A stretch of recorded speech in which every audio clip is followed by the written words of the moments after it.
संविधान की मूल भावना पर अब तक का सबसे करारा हमला है ये। संविधान ने हमें हक दिया है कि आरक्षण अब का मौलिक हक है। देख लो, असल में तुम हिंदू भी नहीं हो। दलित, पिछड़े, आदिवासियों, तुमको न पहले कभी उन्होंने हिंदू माना। तुम शंभूक के वंशज हो, तुम एकलव्य के वंशज हो, तुम पैर से पैदा हुए लोगों। अकॉर्डिंग टू इनके ग्रंथ हमारे पुरखे खप गए, तब जाके आरक्षण मिला। ये आरएसएस के माफी वीर ये माफी मांगते थे, अंग्रेजों की दलाली करते थे। इनके जहन में मनुस्मृति है, हमारे जहन में संविधान है। आरएसएस मूलतः संविधान विरोधी एक तंत्र है। 90 साल से वो लगातार ये काम कर रहे हैं कि इस देश को हिंदू राष्ट्र बनाया जाए। कैसे कर रहे हैं? इनके सारे आइडियोलॉग को देखिए। ये जो एकात्म मानववाद है ना, इसका मूल क्या है? इसका मूल ये है कि ये देश एक शरीर की तरह है। शरीर के हर अंग का काम बटा हुआ है। हाथ का काम हाथ करे, पैर का काम पैर करे, दिमाग का काम दिमाग करे।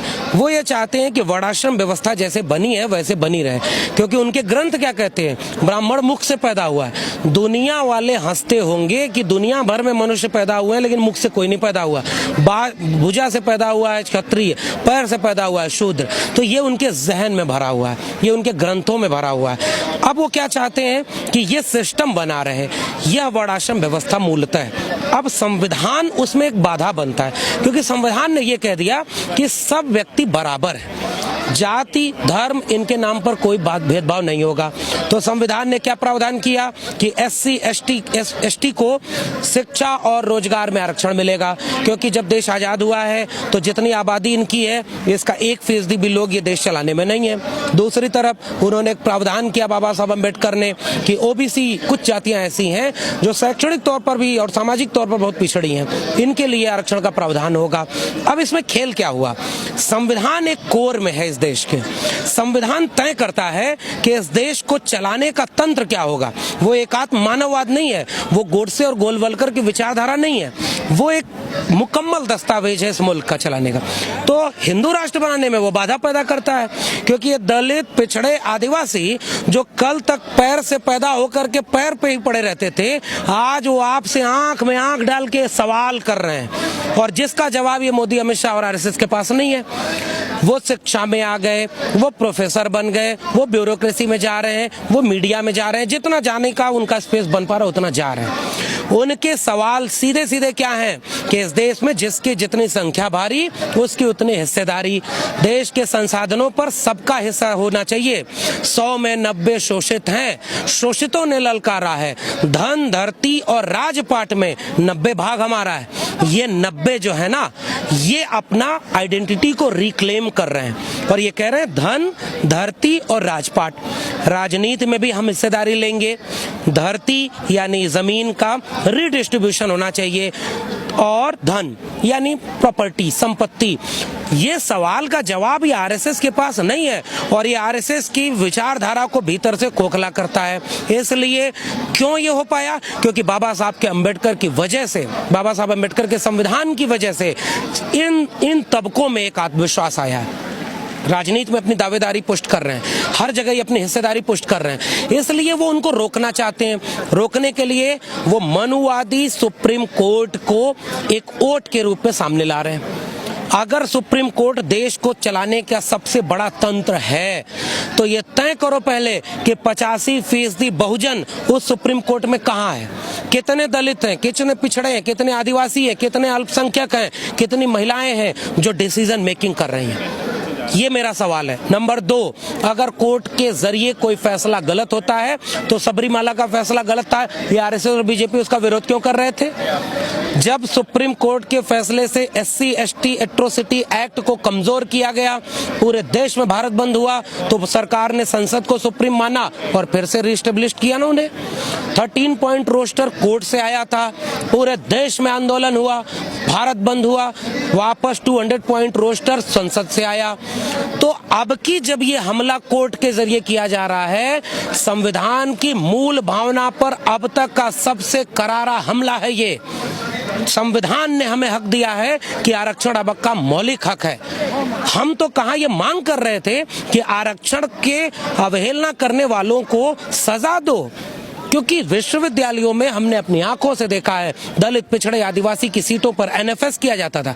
पहले नॉट अवेलेबल, जब अवेलेबल होने लगे तो नॉट फाउंड सुटेबल, और जब सुटेबल भी होने लगे तो उनको फिर उस पर अपॉइंटमेंट ही नहीं दिया जा रहा है। देश भर के विश्वविद्यालयों में कुलपति 496 में पुराना आंकड़ा है, 6 SC, 6 ST और 36 OBC। कौन चला रहा है देश को? आज ओवरऑल ओबीसी जिसकी आबादी 54% है, वो विश्वविद्यालयों से लेकर हर सरकारी नौकरी में 12% है। जो दलित हैं वो 6% से भी कम है। जो ट्राइबल्स हैं वो 2 से 3% हैं। तो अभी भी देश में सबकी बराबर की हिस्सेदारी हुई नहीं, और तुम कोर्ट में बैठ करके कह रहे हो कि आपका मौलिक अधिकार नहीं है। ये आरएसएस का एजेंडा है। अब पूरे देश को ये तय करना होगा। और मैं कुछ उन हिंदुओं को ये कहना चाहूंगा कि बड़ा तुम राम मंदिर बनाने का आंदोलन कर रहे थे। CA/NRC NPR पर तुमको समझाया जा रहा था कि ये केवल मुस्लिम विरोधी है। तो देख लो, असल में तुम हिंदू भी नहीं हो। दलित, पिछड़े, आदिवासियों, तुमको न पहले कभी उन्होंने हिंदू माना। तुम शंभुक के वंशज हो, तुम एकलव्य के वंशज हो, तुम पैर से पैदा हुए लोग हो अकॉर्डिंग टू इनके ग्रंथ। तो ये कभी हिंदू नहीं मानेंगे तुम्हें। ये थोड़े से अपर कास्ट, अपर क्लास पुरुष जो हिंदू हैं, ब्राह्मण हैं, जो क्षत्रिय हैं, जो वैश्य हैं, ये देश चला रहे हैं। तो ये आरक्षण कमजोर करेंगे। तो CA/NRC NPR के खिलाफ तुम भी तो बड़े खड़े थे। अब ये बात जागने की है। राम मंदिर बन जाएगा तो पुजारी कौन होगा? विश्वविद्यालय बन जाएंगे तो प्रोफेसर कौन होगा? सुप्रीम कोर्ट में जज कौन होगा? और ब्यूरोक्रेसी में कितना रिजर्वेशन है? ओबीसी के रिजर्वेशन पाए हुए लोगों को ब्यूरोक्रेसी में ज्वाइन नहीं होने दिया। तो ये वही है ना, हमारे गांव में रात में भैंस चुराने वाले आते हैं, तो गले में घंटी जो होती है भैंस की ना, उसको चोर लेकर के उल्टी दिशा में भागता है, भैंस लेके बाकी चोर दूसरी दिशा में भागते हैं। तो ये जो शिक्षा, स्वास्थ्य, रोजगार, ये आरक्षण, ये आपका साझी शहादत से बना साझा विरासत, हिंदू मुस्लिम एकता, इन सब की भैंस खोल रहे हैं। और ये अपने यार अंबानी अडानी के हाथों आपकी भैंस को बेच दिया इन्होंने, और आपके गले में घंटा बांध रहे हैं। कभी आप मंदिर की लड़ाई लड़ो, कभी आप CA/NRC के खिलाफ, मुस्लिमों के खिलाफ खड़े हो जाओ। अरे ये देश आपका है, आपके संसाधन आपके हाथ में है ही नहीं। तो सुप्रीम कोर्ट के इस फैसले का हम कड़ा विरोध करते हैं। और कोर्ट सुप्रीम नहीं होता। लोकतंत्र में अगर सबसे ज्यादा सुप्रीम कोई है तो जनता है। जनता फैसला करेगी कि यह सुप्रीम कोर्ट जो मनुवादी फैसला दे रहा है यह गलत है। हम आरक्षण पे हमला नहीं सहेंगे। हमारे पुरखे खप गए तब जाके आरक्षण मिला। ये आरएसएस के माफी वीर ये माफी मांगते थे, अंग्रेजों की दलाली करते थे। इनके जहन में मनुस्मृति है, हमारे जहन में संविधान है। हम बाबा साहब अम्बेडकर, सावित्रीबाई फुले, फातिमा शेख, जयपाल मुंडा और ये भगत सिंह, ये हमारे वारिस हैं। और तुम बात करते हो कि हम झुक जाएंगे। अब ये लड़ाई कैसे चलेगी? शाहीन बाग में संविधान बचाने की जो लड़ाई है उसको हम आरक्षण बचाने की लड़ाई से जोड़ेंगे और शिक्षा बचाने की लड़ाई तक इसे ले जाएंगे। और ये लड़ाई वहां तक जाएगी कि जिसकी जितनी संख्या भारी उसकी उतनी हिस्सेदारी। न आरक्षण को छूने देंगे तुम्हें, न एक भी व्यक्ति NRC NPR और CA में बाहर जाएगा। हम कागज भी नहीं दिखाएंगे और तुमसे कहेंगे कि तुम शिक्षा, स्वास्थ्य, रोजगार, जमीन का समान वितरण, संपत्ति का वितरण, ये सब हमारा असली सवाल है। जाति जनगणना, ये हमारा असली सवाल है। और उसके बाद ये जो पूरे देश को तुम निजी हाथों में बेच रहे हो, निजीकरण, सबको बेच दिया। ये वो कार मालिक है जो कहता है कि कार नहीं बिकने दूंगा, सौगंध मुझे इस मिट्टी की, मैं देश नहीं बिकने दूंगा। देश में क्या कर रहा है? कार मालिक पहिया बेच दिया, इंजन बेच दिया, सीट बेच दिया, हैंडल बेच दिया और कार के सामने खड़ा होकर कह रहा मैं कार नहीं बिकने दूंगा। वही ये कर रहा, BSNL बेच दिया, MTNL बेच दिया, एयर इंडिया बेच दिया, LIC बेचने जा रहा है, यूनिवर्सिटीज बेच दिया, लाल किला बेच दिया, कह रहा मैं देश नहीं बिकने दूंगा। तो ये अब नहीं चलेगा। हम प्राइवेटाइजेशन के खिलाफ भी लड़ेंगे, हम सोशल जस्टिस के लिए लड़ेंगे और रिजर्वेशन पर कोई आंच आएगी उसके खिलाफ लड़ेंगे। और हम हिंदू मुस्लिम एकता के साथ सेकुलर डेमोक्रेटिक कंट्री को बचाने के लिए, कॉन्स्टिट्यूशन को बचाने के लिए तिरंगा हाथ में लेकर के सारी लड़ाइयों को एक करेंगे, किसान मजदूर की लड़ाई को जोड़ेंगे। और हम इस आरएसएस के नफरती anti social justice, anti secularism, इस पूरे एजेंडे को चलने नहीं देंगे। ये हमारा भरोसा है। बहुजन समाज समझ रहा है दो तरह से दिक्कत है। एक तो इनके हाथ में मीडिया है, जो इनके आका है ना वही मीडिया के आका हैं। तो इससे हो क्या रहा है? प्रचंड बहुमत की सरकार जो मीडिया को अपने गिरफ्त में रखी हुई है। मीडिया का नैतिक धर्म क्या कहता है?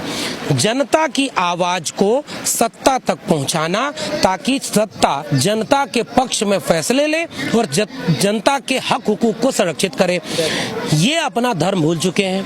ये सरकार के भोंपू बने हुए हैं। ये सुधीर चौधरी, रजत शर्मा, ये तिहाड़ी सुधीर चौधरी तिहाड़ी तड़ी पार का हुक्म मानता है। ये दीपक चौरसिया, अड़ो गोस्वामी, ये सारे करते क्या हैं? जनता की आवाज को दबाओ और आरएसएस और बीजेपी की आवाज को जनता तक पहुंचाओ। और हमारे देश में बहुसंख्यक जनता अभी शिक्षित नहीं हो पाई। बाबा साहब का संविधान अभी आखिरी व्यक्ति तक नहीं पहुंच पाया है कि वो हक हुकूक के लिए जागरूक हो जाए, तो उन्हें धर्म के नाम पर नफरत फैलाने में आसानी हो जाती है। ये हमारी दिक्कत है। तो बहुसंख्यक बहुजन समाज हिंदू बना फिरता है गाँव में। मैं उनसे सवाल करता हूं, तुम्हारे हिंदू बनने से आज तक तुम्हें क्या मिला? दलित घोड़ी पर चढ़ा तो लात खाया, मूंछ रखा तो मारा गया, जो आदिवासी है वो जल जंगल जमीन पर हिस्सेदारी किया तो बाहर निकाला गया, पिछड़े तबके के लोग मंदिर बनाने बड़े कूद के गए थे। आरक्षण में यूपी से लेकर के बाहर पूरे देश तक देखिए सीटें उनकी आ नहीं रही हैं, नौकरी तुमसे छीन ली गई, शिक्षा तुमको मिलेगी नहीं। तो ये जो तुम हिंदू बने फिर रहे हो, तुम हिंदू नहीं हो असल में। ये अपील हमारी बहुजन समाज से है। मुझे लगता है कि बहुजन समाज अब ये गोदी मीडिया, बिकाऊ मीडिया के भरोसे नहीं रहेगा, आरएसएस के फेक प्रोपेगेंडा के भरोसे नहीं रहेगा। अपने बच्चों को वो पढ़ाई और लड़ाई की तालीम देगा, वो शिक्षा देगा। वो शिक्षा के सवाल को, रोजगार के सवाल को, किसान मजदूर के सवाल को, वो श्रमिकों के सवाल को, महंगाई के सवाल को, मंदी के सवाल को लेकर जागरूक होगा। और कम से कम यह कहेगा कि पुरखे खप गए तब तो आरक्षण मिला, आरक्षण को एक झटके में नहीं जाने देंगे। और मेरा ये भरोसा है कि इस देश की बहुजन आवाम आरएसएस के एजेंडे को नहीं मानेगी और ये सारे दलित, पिछड़े, आदिवासी, अल्पसंख्यक और महिलाएं एक सुर में सुप्रीम कोर्ट के इस फैसले के खिलाफ खड़े होंगे और इनके मंदिर मस्जिद की सियासत में नहीं फंसेंगे। ये मेरा भरोसा है। बहुजन समाज से जुड़ी हर खबर को देखने के लिए बहुजन टीवी को लाइक कीजिए, सब्सक्राइब कीजिए और शेयर कीजिए।